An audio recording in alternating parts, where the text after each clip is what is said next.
बिस्मिल्लाहिर्रहमानिर्रहीम। अस्सलाम वालेकुम नाजरीन, आज की हमारी वीडियो बहुत अहम है जिसमें हम आपको बताएंगे कि सऊदी पब्लिक हेल्थ अथॉरिटी ने सफरी पाबंदी के हवाले से नई सफरी वार्निंग जारी कर दी है।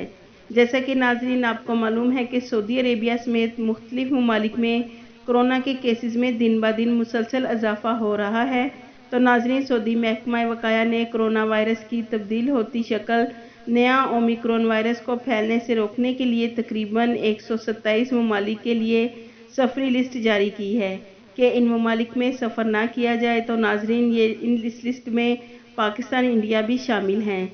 नाजरीन, इस लिस्ट को 3 कैटेगरी में डिवाइड किया गया है, जिसमें 7 ममालिक लो रिस्क में, 12 ममालिक मीडियम रिस्क और 27 ममालिक हाई रिस्क में शामिल हैं। और इसके अलावा सऊदी पब्लिक हेल्थ अथॉरिटी वकाया ने 127 ममालिक को सफरी वार्निंग जारी कर दी है। नाज़रीन, आप स्क्रीन पर लो रिस्क, मीडियम रिस्क और हाई रिस्क के ममालिक के नाम दे सकते हैं।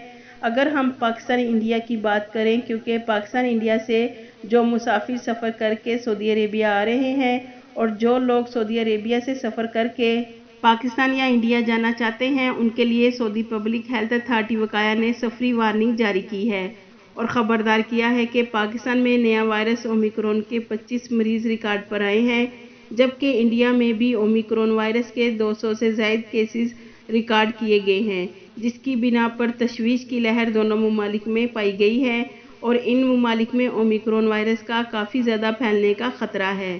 तो नाजरीन, सऊदी पब्लिक हेल्थ अथॉरिटी वकाया ने पाकिस्तान और इंडिया सफ़र करने के लिए भी सफरी वार्निंग जारी कर दी है। लिहाजा पाकिस्तानी और इंडियन भाई सफ़र करने से पहले अच्छे तरीके से जान लें कि इंटरनेशनल फ़्लाइट्स के बारे में कोई भी खबर आई तो उस लिस्ट में पाकिस्तान, इंडिया के नाम भी शामिल हो सकते हैं।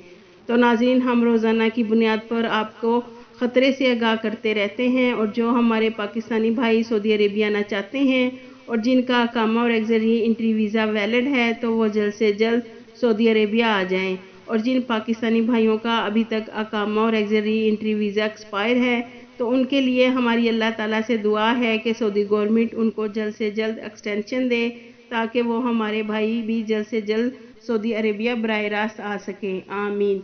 तो नाजरीन, इसके हवाले से मज़ीद इन्फॉर्मेशन आई तो हम आपके साथ ज़रूर शेयर करेंगे इंशाल्लाह। आपके कीमती वक्त का शुक्रिया।